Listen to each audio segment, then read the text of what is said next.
Hello, student, and welcome to the new video of our IIT JEE based maths preparation videos. आज हम basic mathematics जो हम कर रहे थे उसमें कुछ बेसिक पार्ट्स के जो एक्सप्लेनेशन है वो रह गया है। यानी जैसे कि हमने मॉड्यूलस फंक्शन के बारे में बात करी थी, if you remember modulus function. यानी अगर y is equal to modulus of x है तो उसको हम ऐसे लिख सकते थे कि अगर x नेगेटिव होगा तो माइनस एक्स लिखा जा सकता है, और x अगर पॉजिटिव होगा तो x लिखा जा सकता है। और हमने ये भी देखा था कि मॉड्यूलस ऑफ एनीथिंग अगर a के बराबर है तो यहाँ से एनीथिंग या तो 1 होगा या एनीथिंग माइनस a के बराबर होगा। ये भी हमने देखा था। तो कुछ चीजें थी जो इसके एडवांस कंसेप्ट में थी, और उन चीजों का उसका नाम है मॉड्यूलस इनइक्वालिटीज। उसको हम मॉड्यूलस इनइक्वालिटीज के बेस में पढ़ेंगे कि मॉड्यूलस इनइक्वालिटी क्या होती है। और थोड़ा सा हम इंट्रोड्यूस करेंगे डोमेन को। डोमेन क्या होता है, तो सबसे पहले हम डोमेन के बारे में बात करेंगे। और बस थोड़ा सा, ज्यादा नहीं इन डेप्थ, हम तो उसको रिलेशन एंड फंक्शन में पढ़ेंगे। लेकिन अभी बेसिक्स के पॉइंट ऑफ व्यू से हम डोमेन को बोलेंगे कि सेट ऑफ वैल्यूज। आप बोल सकते हो कि set of values of x, या जो भी वेरिएबल है। यानी अगर लेटर सपोज एक फंक्शन है y is equal to F x यानी कोई पॉलिनोमियल या कोई रैशनल या कोई लॉगरिथम या कोई मॉडुलस, ऐसा कोई फंक्शन है जैसे 1/x-1, है ना। तो ये एक फंक्शन है ना, y is equal to 1, y equal to x-1। तो set of values of x for which the function is defined, for which जो भी है वो फंक्शन डिफाइंड होना चाहिए, for which the function is defined. यानी x की कौन कौन सी वैल्यूज के लिए y की फिजिबल यानी रियल वैल्यूज आ रही है, तो उसके लिए हमें डोमेन वो सेट कहलाता है। जैसे कि अगर हमारे पास लेटर सपोज एक फंक्शन है y is equal to x-1, तो यहाँ पे हम x की वैल्यू 1 नहीं डाल सकते। आपको पता है ना, x की वैल्यू अगर हम 1 डालेंगे तो वो y क्या हो जाएगा, अनडिफाइंड हो जाएगा। y की वैल्यू अनडिफाइंड आएगी। तो आप बोलोगे सर इस फंक्शन के लिए, यानी अगर let us suppose F x is equal to 1/x-1 है, तो इस फंक्शन के लिए x की सारी रियल वैल्यूज पॉसिबल है लेकिन एक्सेप्ट 1। 1 पॉसिबल नहीं, 1 इज नॉट पॉसिबल। ये डोमेन का मतलब होता है ना। जैसे कि अगर और एग्जांपल दिया जाए, तो अगर आपके पास कोई फंक्शन है y is equals to F x is equals to log of x, let us suppose log of x, तो ये कहाँ पे डिफाइंड होगा। आप बोलोगे सर ये सिर्फ रियल ऐसे नंबर के लिए पॉजिटिव होगा जो रियल नंबर के पॉजिटिव क्वांटिटी है। यानी आप बोल सकते हो सर जीरो से इन्फिनिटी के लिए वैलिड है। क्योंकि लॉग कब डिफाइंड होता है, ये हमने लास्ट मॉड्यूल में पढ़ा था कि लॉग तब डिफाइंड होता है जब एक्स क्या हो, पॉजिटिव हो। अगर एक्स पॉजिटिव नहीं है तो लॉग डिफाइंड ही नहीं होगा। तो set of values for which the function is defined is called domain।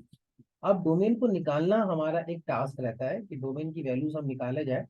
तो डोमेन को निकालने के लिए हमारे पास जो मेथड्स हैं वो प्रिस्क्राइब मेथड्स हैं। यानी हमें पहले से पता होता है कि डोमेन निकालने का मतलब क्या है।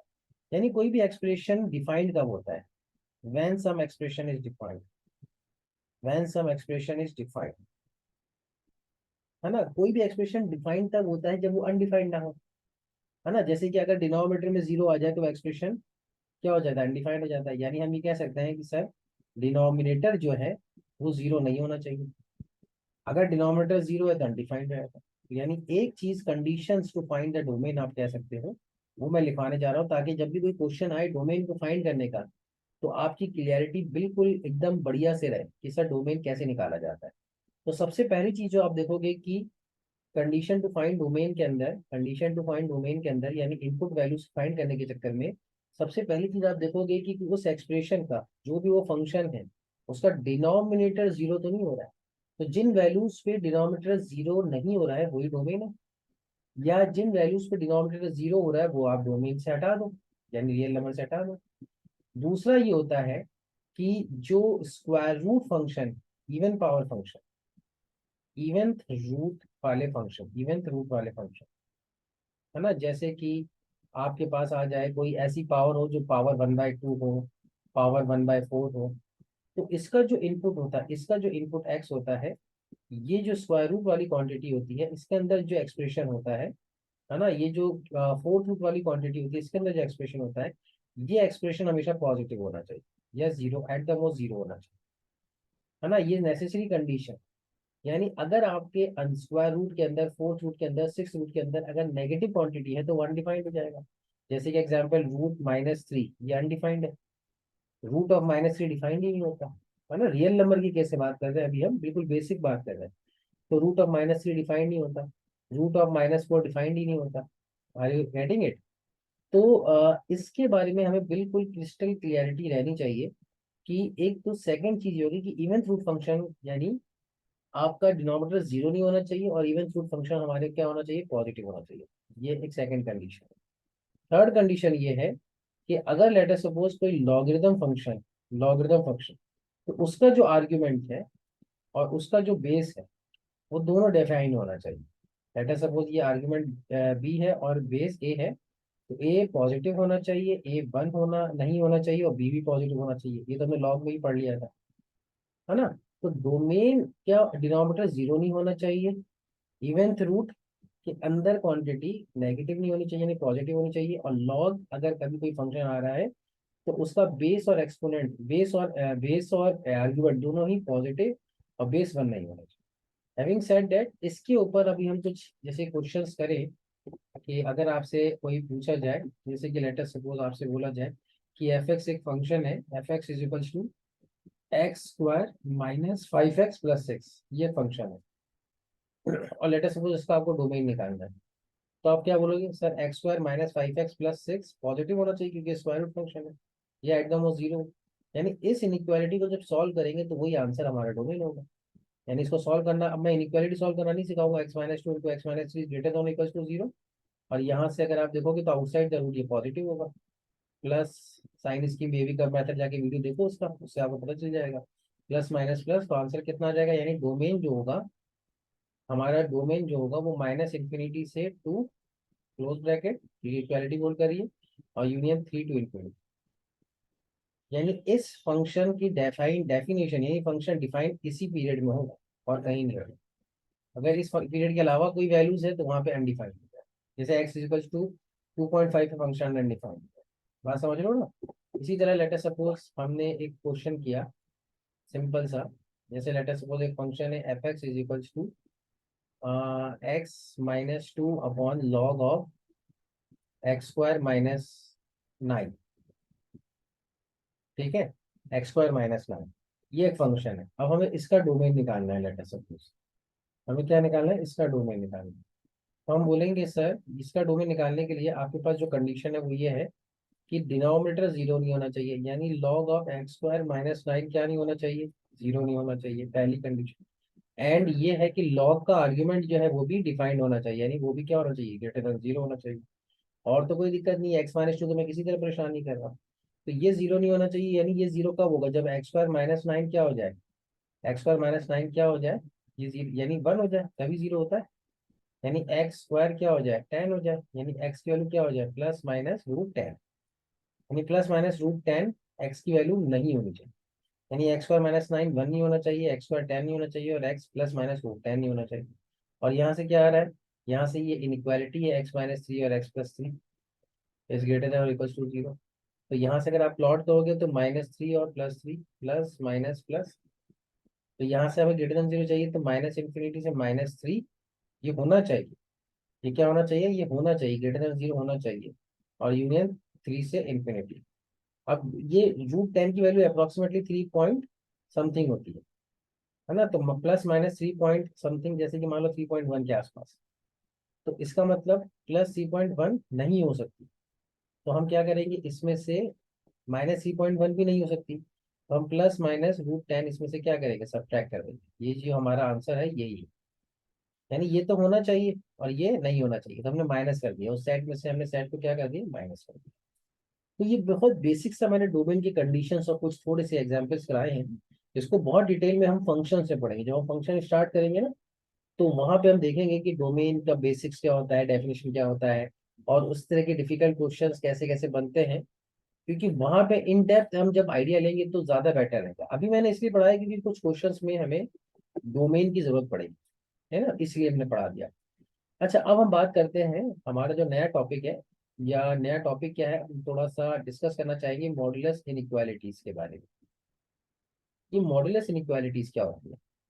भाई मॉडुलस इक्वेशन के बारे में जैसे कि मैं आपसे बात करूँ, मॉडुलस इक्वेशन जैसे modulus of x is equals to 5 है, तो इक्वेशन सॉल्विंग से हम ये कह सकते हैं कि सर एक्स की वैल्यू या तो 5 होगी, या हम ये कहेंगे सर एक्स की वैल्यू या तो -5 होगी, क्योंकि 5 का मॉडुलस भी 5 होता है और -5 का मॉडुलस भी 5 होता है। ये तो इक्वेशन है। मॉडुलस इनइक्वालिटी क्या हो जाएगी कि यही चीज ऐसे लिखा जाए या तो ऐसे लिखी हो, है ना, और या फिर modulus of x is less then 5, ये कंसेप्ट लाते हैं मॉडुलस इनइक्वालिटीज। ठीक है, अब इसको इसको सॉल्व करने का तरीका तो हमने लास्ट मॉड्यूल में देख लिया था, इनइक्वालिटीज को आज हम देखेंगे। तो अगर हम इसी एग्जांपल्स को ले, late us suppose modulus of x 5 से बड़ा होना चाहिए, यानी अगर आप नंबर लाइन पे प्लॉट करो, तो अगर इक्वेशंस के हिसाब से बोलो देखो, तो मॉड्यूलस ऑफ एक्स 5 कब आता है, तो -5 पे आता है या +5 पे आता है। अब बहुत ध्यान से देखो इसको, अगर आप समझो इसको कि मॉड्यूलस ऑफ एक्स 5 से बड़ा कब होगा। मॉड्यूलस ऑफ एक्स 5 से, देखो अभी जो मैं पढ़ा रहा हूँ बहुत इंपॉर्टेंट है, क्योंकि जैसे ही ये मैं फिनिश करूंगा ना थ्योरी, वैसे ही क्वेश्चन स्टार्ट कर देंगे सॉल्व करना, और कंसेप्ट क्लियर हो जाएगा, मतलब चीजें खत्म हो जाएंगी। फिर आपके लिए ज्यादा चीजें इसमें बचती ही नहीं है।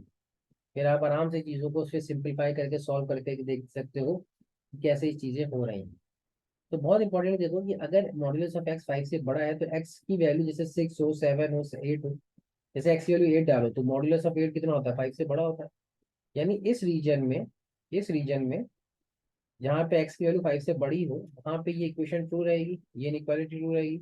या फिर -5 से छोटी हो, जैसे -6 का मॉड्यूलस भी 5 से बड़ा होता है, -7 का मॉड्यूलस, -7 की एब्सोल्यूट वैल्यू 7 होती है जो कि 5 से बड़ी होती है। यानी हम ये कह सकते हैं या तो एक्स 5 से बड़ा हो इसको, या हम ये कह सकते हैं या यानी इंग्लिश वाला और -5 से छोटा हो। बात समझ रहे हैं? यानी इसी, अगर अगर हम इन जनरल बात करें, in general modulus of x is greater than a है, तो हम इसको, जैसे कि यहाँ पे हम इसको दो पार्ट ब्रेक कर देते हैं ऐसे, तो इस इनइक्वालिटी को नॉर्मल इनइक्वालिटी ब्रेक कर सकते हैं, या तो एक्स ए से बड़ा हो या एक्स -ए से छोटा हो, तभी ये इनइक्वालिटी ट्रू रहेगी, है ना। इधर ही ऐसे भी, इधर भी ऐसे ही रहेगा। अब इसमें देखो कि अगर आपके मॉड्यूलस ऑफ एक्स की वैल्यू 5 से छोटी होनी चाहिए, यानी एक्स की ऐसी वैल्यू डालो जिसका मॉड्यूलस यानी जिसकी एब्सोल्यूट वैल्यू 5 से छोटी हो। जैसे आप एक्स की वैल्यू -3 डालते हैं, तो -3 का मॉड्यूलस कितना होता है, 3, वो 5 से छोटा होता है, यानी -3 सही है। यानी -5 से 5 के बीच में, -5 से 5 के बीच में ये इनइक्वालिटी ट्रू रहेगी। -3 ले लो, -4 ले लो, -5 के -4.9 ले लो, -6 -5 को -4.9 ले लो, या 2 ले लो, 3 ले लो, -1 2 ले लो, कुछ भी ले लो जो इनके बीच में हो। यानी अगर हम ये कहें कि modulus of x less than 5 है, तो हम ये कहेंगे एक्स या एक्स 5 से छोटा एंड साइमल्टेनियसली -5 से बड़ा होना चाहिए। यानी इसको ऐसे लिखो कि एक्स -5 से तो बड़ा होगा, एंड यहाँ पे इंग्लिश वाला और, इंग्लिश वाला एंड और हिंदी वाला और, यानी एक्स -5 से बड़ा होना चाहिए। अब -5 से बड़ा इसका मतलब नहीं कि 6 7 8 9 10 कुछ भी हो जाए, नहीं, साइमल्टेनियसली एक्स 5 से छोटा भी होना चाहिए। इसी को ब्रेक करके लिखने का तरीका है ना। यानी -5 से 5 के बीच में एक्स होना चाहिए। बात समझ रहे हैं? तो ही है। ठीक है, अगर हम इसी में, अगर आप इसको ऐसे समझो कि अगर हम इन जनरल बोल रहे हैं, अगर ये कंसेप्ट समझ में आया है तो वेल एंड गुड, नहीं समझ में आया तो पॉज करो, रिवाइंड करो और वापिस से समझो।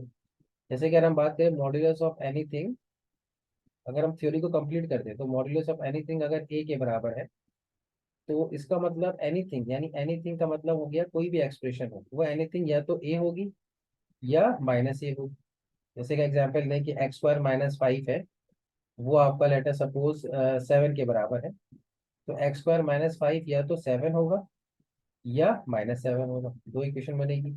इसी तरह अगर मॉड्यूलस ऑफ एनीथिंग, कोई भी एक्सप्रेशन हो, एनीथिंग यानी कोई भी मॉड्यूलस से कोई भी चीज हो, वो ग्रेटर देन और इक्वल्स टू ए है, तो यहाँ से हम इम्प्लाई कर सकते हैं कि एनीथिंग की जो भी वैल्यू है, एनीथिंग जो भी वैल्यू है, वो या तो ए से बड़ी होगी, है ना, और या ए से क्या होगी, छोटी होगी। एनीथिंग की वैल्यू या क्या होगी, -ए से छोटी होगी। यही हमने पढ़ा था अभी लास्ट, आप रिकैप करिए, इसी को हमने ड्राइव करना है। यानी अगर आपके सामने x² -5 इज ग्रेटर देन 7 है, या इक्वल टू 7 है, तो आप बोलोगे सर या तो x² -5 7 से बड़ा या इक्वल होगा, या आप बोलोगे सर x² -5 -7 से छोटा होगा। यही हमने देखा था ना यहाँ पे माइनस, भाई देखो अगर आप यहाँ पे देखो कि एक्स या तो 5 से बड़ा होगा या माइनस 7 से छोटा होगा, इसको हमने प्रूव करके भी देखा था लॉजिकली। और इसी तरह लास्ट कंसीडर के क्या किया जाएगा कि मॉड्यूलस ऑफ एनीथिंग अगर लेस देन और इक्वल्स टू ए, तो हम ये बोलेंगे सर कि एनीथिंग की जो वैल्यू है, जो भी एनीथिंग आएगा, जो भी एक्सप्रेशन है, वो ए और माइनस ए के बीच में होगा साइमल्टेनियस, यानी माइनस ए से तो बड़ा होगा एंड साइमल्टेनियसली ए से छोटा होगा।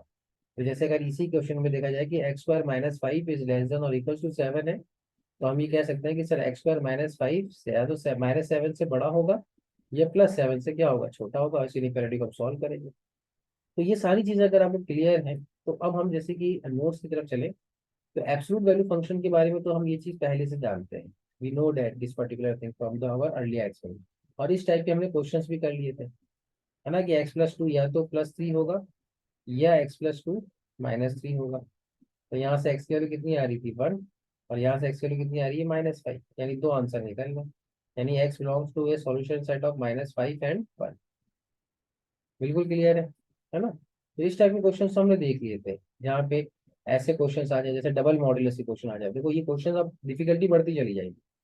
यानी मॉड्यूलस एक बाहर है और इसके अंदर एनीथिंग लिखा हुआ है, एनीथिंग, यानी वही कुछ भी हो।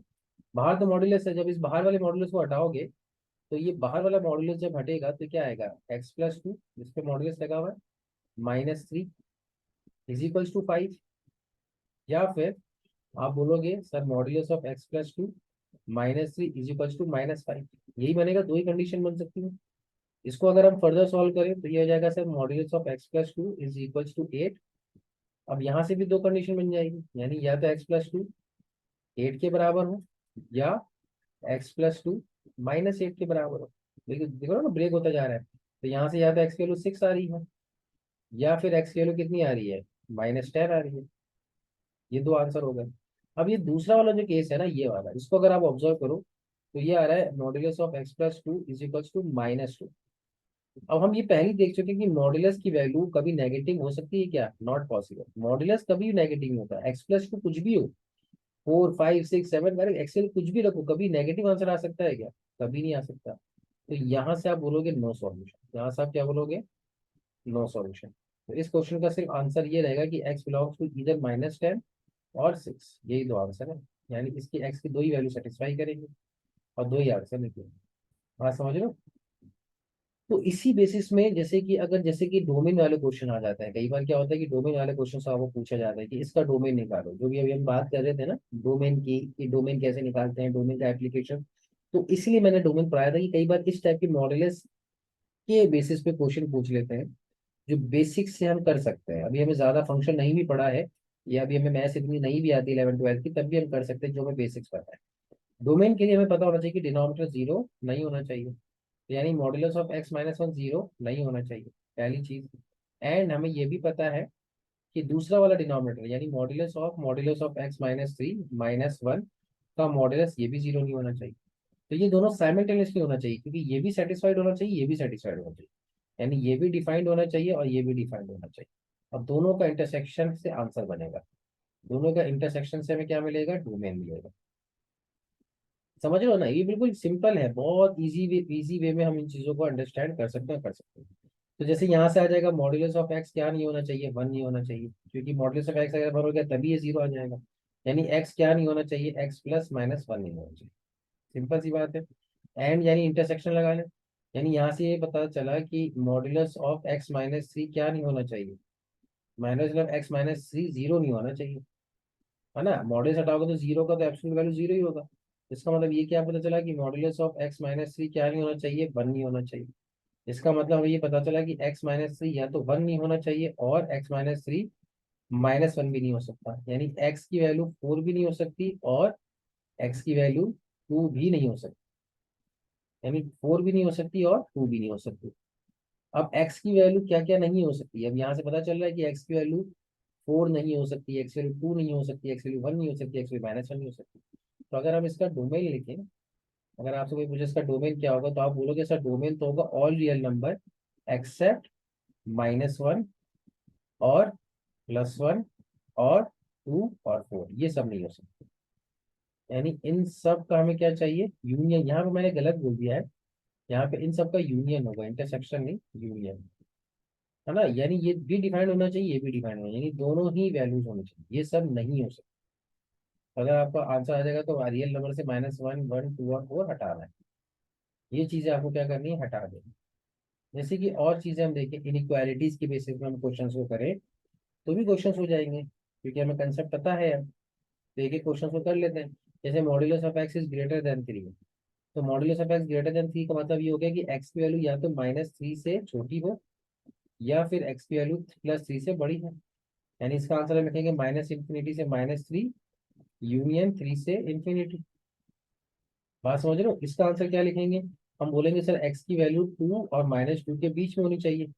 यही हमने पढ़ा अब तक, यानी -2 से 2 क्लोज ब्रैकेट, है ना। इसका आंसर क्या लिखेंगे, हम बोलेंगे सर एक्स की वैल्यू -∞ से -5, तो याद हो जाना चाहिए, और +5 से इंफिनिटी। और modulus of x greater than 0, sir ये तो ऑलवेज होता है ना। मॉड्यूलस ऑफ एक्स अगर ग्रेटर देन 0 तो यानी एक्स आप कुछ भी रखो वो तो हमेशा पॉजिटिव होता है, मॉड्यूलस तो हमेशा ही पॉजिटिव होता है। यानी यहाँ से आंसर -∞ से +∞ आया। यानी इसको सॉल्व करने की भी जरूरत नहीं है, तो लॉजिकली ट्रू है, बाय डेफिनेशन है कि एब्सोल्यूट वैल्यू तो हमेशा क्या होती है, पॉजिटिव होती है। एब्सोल्यूट वैल्यू कभी भी नेगेटिव नहीं होती, ऑल रियल नंबर। अच्छा यहाँ पे बस जीरो पे इक्वालिटी नहीं, तो इसलिए जीरो को माइनस किया। समझ रहे हैं आप इन चीजों को, मतलब की क्लियरिटी हो। जैसे एक और क्वेश्चन करते हैं, जैसे मॉड्यूलस इनइक्वालिटी का है, इसका हमें डोमेन फाइंड करना है। तो ये स्क्वायर रूट फंक्शन है, तो स्क्वायर रूट फंक्शन के अंदर मॉड्यूलस ऑफ x-3 क्या होना चाहिए, पॉजिटिव होना चाहिए, ये हमें पता है, ये 0 होना चाहिए। तो यहाँ से क्या पता चला कि मॉड्यूलस ऑफ x क्या होना चाहिए, 3 से बड़ा होना चाहिए। अब इसको हम ब्रेक करेंगे तो ये बोलेंगे कि सर या तो x की वैल्यू -3 से छोटी हो, या फिर x की वैल्यू +3 से बड़ी। यानी -∞ से -3 क्लोज ब्रैकेट एंड +3 से इंफिनिटी। तो ये डोमेन हो जाएगा हमारा, यही हमारा आंसर रहेगा। ठीक है ना, बहुत सिंपल है। और क्वेश्चंस करते हैं डोमेन जैसे। तो जैसे कि ये क्वेश्चन है कि आपको इसका आपको क्या निकालना है, दो मॉडल डोमेन निकालना है। तो हमने लास्ट क्लास में पढ़ा था कि एक्स स्क्वायर बोलो या मॉड्यूलस ऑफ एक्स स्क्वायर बोलो, दोनों सेम ही चीज लिखी हुई है ना। तो बेसिकली हमें ये देखना है कि modulus of x square -5 times modulus of 6 +6 greater than और इक्वल टू 0 होना चाहिए, क्योंकि स्क्वायर रूट फंक्शन है। तो हम ये कह सकते हैं कि क्वाड्रेटिक इक्वेशन है जो फैक्टराइज हो जाएगी, modulus of x minus modulus of x -3 is greater then और इक्वल टू 0, है ना। तो इसमें हम ये कह सकते हैं कि सर मॉड्यूलस ऑफ एक्स, अब आप यहाँ पे देखो ये इनइक्वालिटी है ना। अगर आप इसको टी मान लो 2 मिनट के लिए, मॉड्यूलस ऑफ एक्स को आप क्या मान लो, टी। 2 मिनट के लिए सोचो कि टी है, तो ये समझ में आएगा, तभी समझ में आएगा। तो हम ये कहेंगे सर या तो टी ग्रेटर, यानी यहाँ पे इस इनइक्वालिटी को हम बोल सकते हैं t-2 and t-3 is greater than equal to 0। तो इसका अगर हम आंसर निकालें साइन स्कीम से, तो हम बोलेंगे सर t बिलोंग्स टू -∞ से 2, है ना। -∞ से क्या होना चाहिए, 2, और यूनियन 3 टू इंफिनिटी, यही टी बिलोंग करेगा। टी क्या है, मॉड्यूलस ऑफ एक्स, तो हम बोलेंगे सर मॉड्यूलस ऑफ एक्स जो है, मॉड्यूलस ऑफ एक्स हम बोलेंगे वो -∞ से +2 की तरफ बिलोंग करना चाहिए, या फिर हम बोलेंगे मॉड्यूलस ऑफ एक्स 3 से क्या होना चाहिए, बड़ा होना चाहिए। यानी मॉड्यूलस ऑफ एक्स -∞ से ऑब्वियसली बड़ा होगा, तो इस पार्ट को हम रिजेक्ट कर सकते हैं। हम बोल सकते हैं मॉड्यूलस ऑफ एक्स -∞ से बड़ा होगा, तो इसका मतलब हमें ये पता है कि मॉडुलस ऑफ एक्स तो हमेशा ही ग्रेटर देन 0 होता है, तो -∞ से तो बड़ा ही होगा, ऑब्वियस सी बात है। यानी कभी भी मॉडुलस ऑफ एक्स की वैल्यू नेगेटिव तो हो ही नहीं सकती। तो यहाँ पे हम -∞ वाला केस नहीं रखेंगे, सिर्फ आप इसको सॉल्व करें। यानी एक्स की वैल्यू, मॉडुलस ऑफ एक्स की वैल्यू 2 से छोटी या इक्वल है।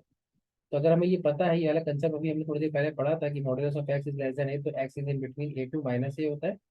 तो हमने इसको ब्रेक कर लिया, यानी एक्स की वैल्यू कितनी होगी, 2 से -2 के बीच में। या फिर यानी यूनियन बोलेंगे कि -∞ से -3 यूनियन, ये क्लोज ब्रैकेट में होगा, 3 to infinity. Modulus of x is greater than a में क्या होता है, -a से छोटा या +a से बड़ा, यानी -a से छोटा या 3 + 3 से बड़ा। ये हमारा क्या हो जाएगा, ये हमारा डोमेन हो जाएगा। यानी एक्स की वैल्यू या तो -2 से 2 होगी, -2 से 2 होगी, -2 से 2 मतलब -1, 3, 4 ये भी हो सकती है।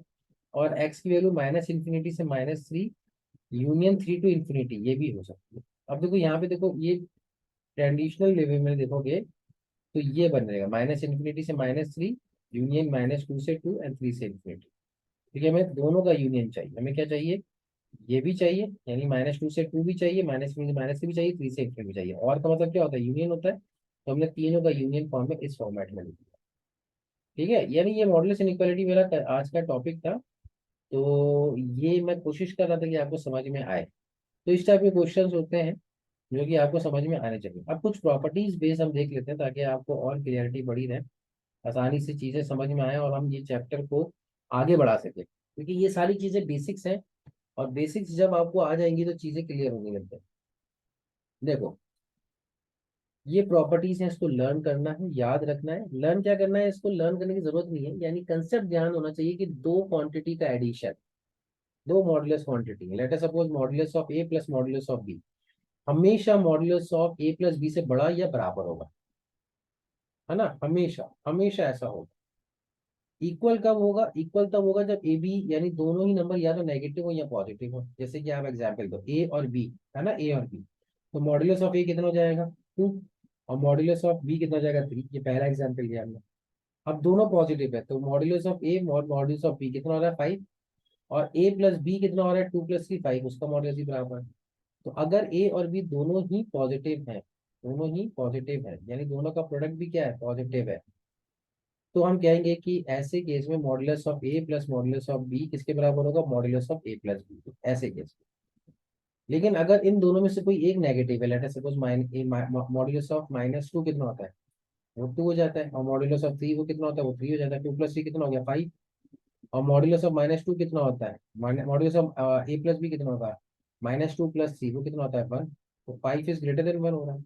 तो अगर इन दोनों में कोई भी एक नेगेटिव यानी दोनों का product less than zero, A be less than zero, मतलब ए या बी का प्रोडक्ट लेस देन जीरो है, तो हम बोलेंगे modulus of A plus modulus of B is always greater than modulus of A plus B. ये बना, ये यहाँ पे समझाया गया।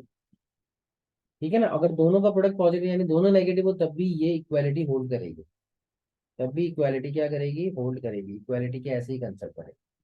अच्छा, एक और चीज देखते हैं। ये तो हमने बात कर ली एडिशन ए प्लस बी की। क्या हो कि ए माइनस बी हो जाए, तो modulus of A minus B, दो नंबर का मॉड्यूलस ऑलवेज ग्रेटर देन दोनों के एब्सोल्यूट डिफरेंस का मॉड्यूलस, ये हमेशा बराबर या बड़ा होगा। अब इसके बारे में आपको, आपका होमवर्क है कि इसको हम इक्वालिटी के बेस पे क्या ब्रेक करें, यानी दोनों नंबर क्या हो जाए, दोनों नंबर जब पॉजिटिव या नेगेटिव हो जाए तो इक्वालिटी होल्ड करेगी, सेम इसी तरह। और जब दोनों नंबर में से कोई एक पॉजिटिव नेगेटिव हो तो इक्वालिटी होल्ड ही करेगी, है ना। इसको थोड़ा सा एग्जाम्पल लेके समझोगे तो ये समझ में आएगा, और इसको फिर याद रखना है, इसको अप्लाई करना है अपनी क्वेश्चन के अंदर। जैसे कि इसमें देखो, इसमें आप इसको ए मानो 2 मिनट के लिए और इसको बी मानो। अब आप देखो कि ए प्लस बी कितना हो रहा है, ए प्लस बी 5 हो रहा है, यानी इस इक्वालिटी को मैं कैसे लिख सकता हूँ, modulus of x + 2 plus modulus of 3 - x is equals to modulus of x + 2 +3 - x, ऐसे लिख सकता हूँ 2 मिनट के लिए। तो अगर आप गौर से देखो तो ये क्या लिखा, modulus of A plus modulus of B is equals to modulus of A plus B. और ये कब ट्रू होता है, when it is true, when when A B का प्रोडक्ट क्या हो, पॉजिटिव हो।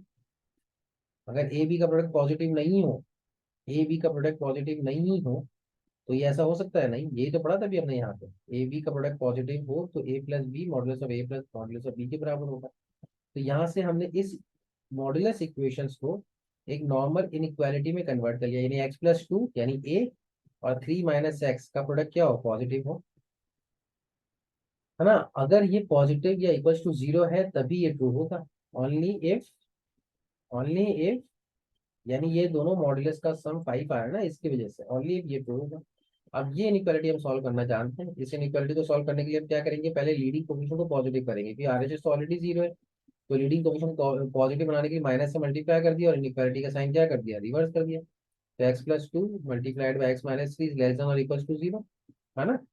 और फिर हम साइन स्कीम बना देंगे, -2 और 3, फिर हर रूट के बाद साइन चेंज होगा, तो लेस देन जीरो चाहिए तो -2 से 3, इसका आंसर क्या हो जाएगा, -2 से x बिलोंग्स टू -2 से 3, यानी इस, ये इक्वेशन है लेकिन इसका आंसर इंटरवल में आ रहा है, ये इक्वेशन है लेकिन इसका आंसर किस में आ रहा है, इंटरवल। तो ये चीजें आपको ऑब्जर्व करनी है, समझनी है, अप्लाई करनी है, तब ज्यादा ही जाके क्लियर आएगी। जैसे कि अगर हम इस पे बात करें कि ये एक मॉडुलस है, फिर ये दूसरा मॉडुलस है, बात समझ रहे, ये दूसरा मॉडुलस है, इन दोनों को ऐड करके ये मिल रहा है क्या? बिल्कुल मिल रहा है। अब देखो, अगर आप इन दोनों को ऐड करते हो, यानी x प्लस 2x/x-2, इसको a मान लो और इसको b मान लो, तो a प्लस बी कितना आ रहा है? ये a प्लस बी ही आ रहा है। तो अगर आप देखोगे तो ये क्या लिखा हुआ है? मॉड्यूलस ऑफ a, है ना, modulus of b is equals to modulus of a plus B. क्यों? क्योंकि ये एक्स स्क्वायर को भी हम लिख सकते हैं modulus of x square upon modulus of x-2। हम इसको ब्रेक करके ऐसे भी लिख सकते हैं। तो यही आ रहा है ना, यही आ रहा है मतलब। तो इस चीज के लिए हमने क्या किया कि यह ए और बी का जो प्रोडक्ट है ना, ए और बी का प्रोडक्ट यानी एक्स इंटू 2x/x-2, ये हमेशा पॉजिटिव होना चाहिए। अब ये एक इनइक्वालिटी है जो आप सॉल्व करना जानते हो। ये इनइक्वालिटी कैसे सॉल्व करते हैं? वही जो इनइक्वालिटी के बेसिक कंसेप्ट है। पहले तो हमने क्या किया, अब देखो मैं ये वाली इनइक्वालिटी सॉल्व करके बस दिखा रहा हूँ। इसके बाद अब मैं नहीं दिखाऊंगा, क्योंकि अगर आपको नहीं आती इनइक्वालिटी तो पहले इनइक्वालिटी के लेक्चर्स जाके देखो मेरे, जो मैंने अपलोड किए हैं, है ना, तो वो आपको समझ में आएंगे तो ठीक है।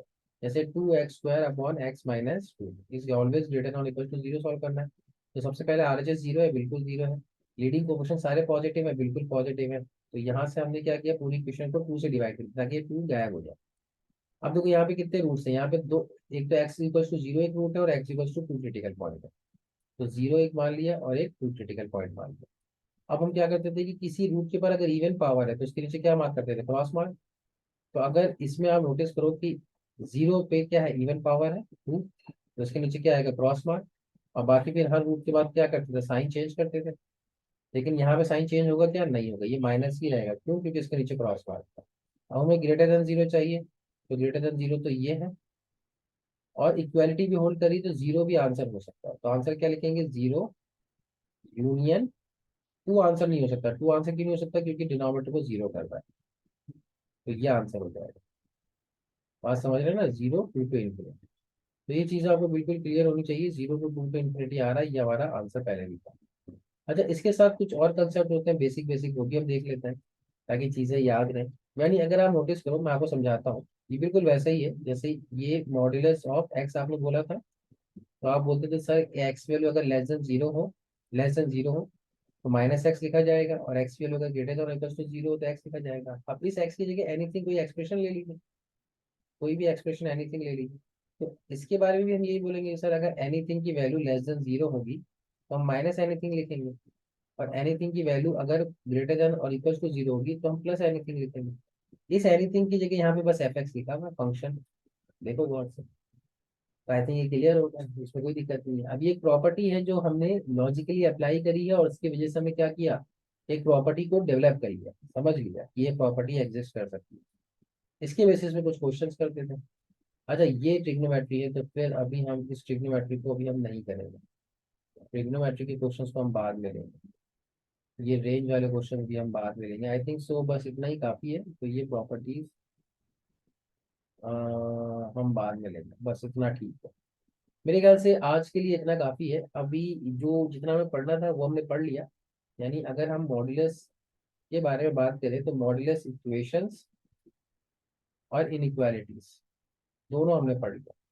और उसके लिए जो सदाबहार जो हमने लेक्चर्स को अपलोड कराया था, यानी जो हमने चीजें डिफाइन कर दी थी, वो क्या है? वो ये वाली स्लाइड है। उसमें हमने सारी चीजें आपको, ये स्लाइड आपके पास अगर है तो मॉड्यूलस इक्वेशन एंड इक्वालिटी पूरा आता है। मुझे लगता है कि इससे ज्यादा जरूरत नहीं है। और अब हम नेक्स्ट क्लास में फिर नया मॉड्यूल स्टार्ट करेंगे। ठीक है, तो इतना आप कर लोगे तो काफी हो जाएगा। और जैसे जैसे जरूरत पड़ेगी तो मैं बीच बीच में वीडियोस डालता रहूंगा। अगर आपकी कोई भी रिक्वेस्ट है, I again repeat, if you have any kind of request you can message me at my email ID TAVIB1989 @gmail.com। If you want personal tutoring session also, कोई पर्सनल ट्यूटरिंग सेशन चाहिए आपको, personal guidance चाहिए जो कि मैं paid लेता हूँ, उसके लिए भी आप कांटेक्ट कर सकते हो। I can contact you accordingly. ठीक है, थैंक यू, बाय।